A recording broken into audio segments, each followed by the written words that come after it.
Hello guys, आज हम class 6 विज्ञान अध्याय नंबर 1 भोजन के घटक पाठ के अंत में दिए गए अभ्यास है उसको हम हल करने का प्रयास करेंगे। तो देखो भाई, क्वेश्चन नंबर 1 है हमारे भोजन के मुख्य पोषक तत्वों के नाम लिखिए। भोजन होता है उसके कौन कौन से मुख्य पोषक तत्व उनमें मौजूद होते हैं। पहला कार्बोहाइड्रेट, दूसरा वसा, तीसरा विटामिन, प्रोटीन, खनिज इत्यादि। ये हैं जो हमारे भोजन होता है, भोजन के अंदर मुख्य पोषक तत्वों के रूप में विद्यमान होते हैं। क्वेश्चन नंबर 2 देखेंगे भाई, निम्नलिखित के नाम लिखिए। पोषक जो मुख्य रूप से हमारे शरीर को ऊर्जा देते हैं। ऊर्जा देने वाले पोषक तत्व कौन कौन से होते हैं? कार्बोहाइड्रेट और वसा। दूसरा है पोषक जो हमारे शरीर की वृद्धि और अनुरक्षण के लिए आवश्यक है। वृद्धि और अनुरक्षण के लिए कौन सा पोषक तत्व आवश्यक है भाई? प्रोटीन। प्रोटीन है जो वृद्धि और अनुरक्षण के लिए आवश्यक है। वह विटामिन जो हमारी अच्छी दृष्टि के लिए आवश्यक है। अच्छी दृष्टि यानी देखने के लिए, देखने की क्षमता बढ़ाने के लिए कौन सा विटामिन हमें आवश्यक है? Vitamin A. विटामिन ए की अगर देखा जाए कि एक जब हमारे शरीर में मौजूद नहीं होता है तो उसकी कमी से रक्तोन्थिक रोग होता है। ग है हमारा वह खनिज जो अस्थियों के लिए आवश्यक है। अस्थियों और हड्डियों के लिए कौन सा खनिज आवश्यक है? कैल्शियम है जो हड्डियों और अस्थियों के लिए आवश्यक है। अब हमारा क्वेश्चन नंबर 3, दो ऐसे खाद्य पदार्थों के नाम लिखिए जिनमें निम्न पोषक प्रचुर मात्रा में उपलब्ध होते हैं। भाई ये हमें पोषक तत्व दे रखे हैं, कौन कौन से खाद्य पदार्थों में प्रचुर मात्रा यानी पूर्णतः प्रचुर मात्रा में उपलब्ध होते हैं। खाद्य पदार्थों के हमें नाम लिखने हैं। वसा होता है जो घी और दूध, ये दो खाद्य पदार्थ हैं, इनके अंदर प्रचुर मात्रा में उपलब्ध होता है। ख है भाई मंड। चावल और आलू के अंदर मंड है जो प्रचुर मात्रा में उपलब्ध होता है। ग है हमारा आहारी रेशे। आहारी रेशे सब्जी और फल के अंदर प्रचुर मात्रा में उपलब्ध होते हैं। ग है हमारा प्रोटीन। प्रोटीन पनीर और राजमा, और एक इसमें और नहीं दे रखा है, अंडा। अंडा होता है उसके अंदर प्रोटीन प्रचुर मात्रा में उपलब्ध होता है।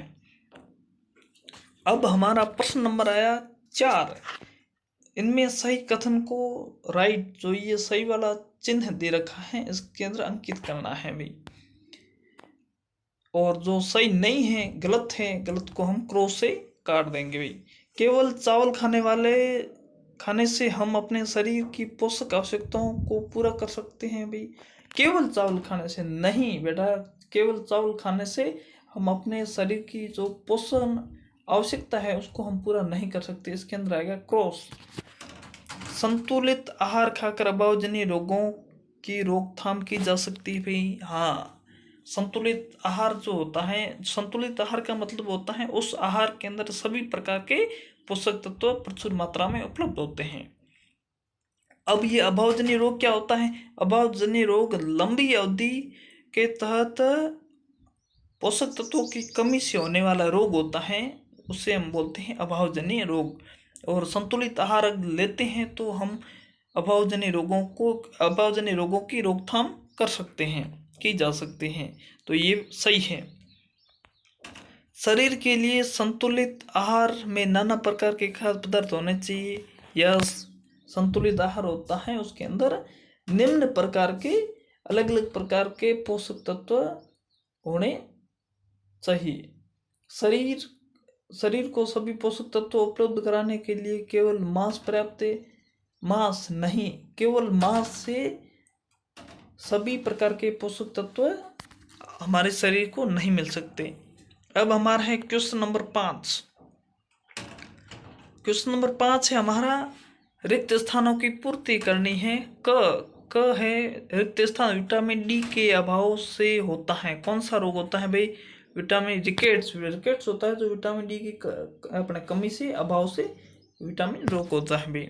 विटामिन बी, अब देखो भाई, ख के अंदर है रिक्त स्थान की कमी से बेरी नमक रोग होता है। विटामिन बी की कमी से बेरी रोग होता है।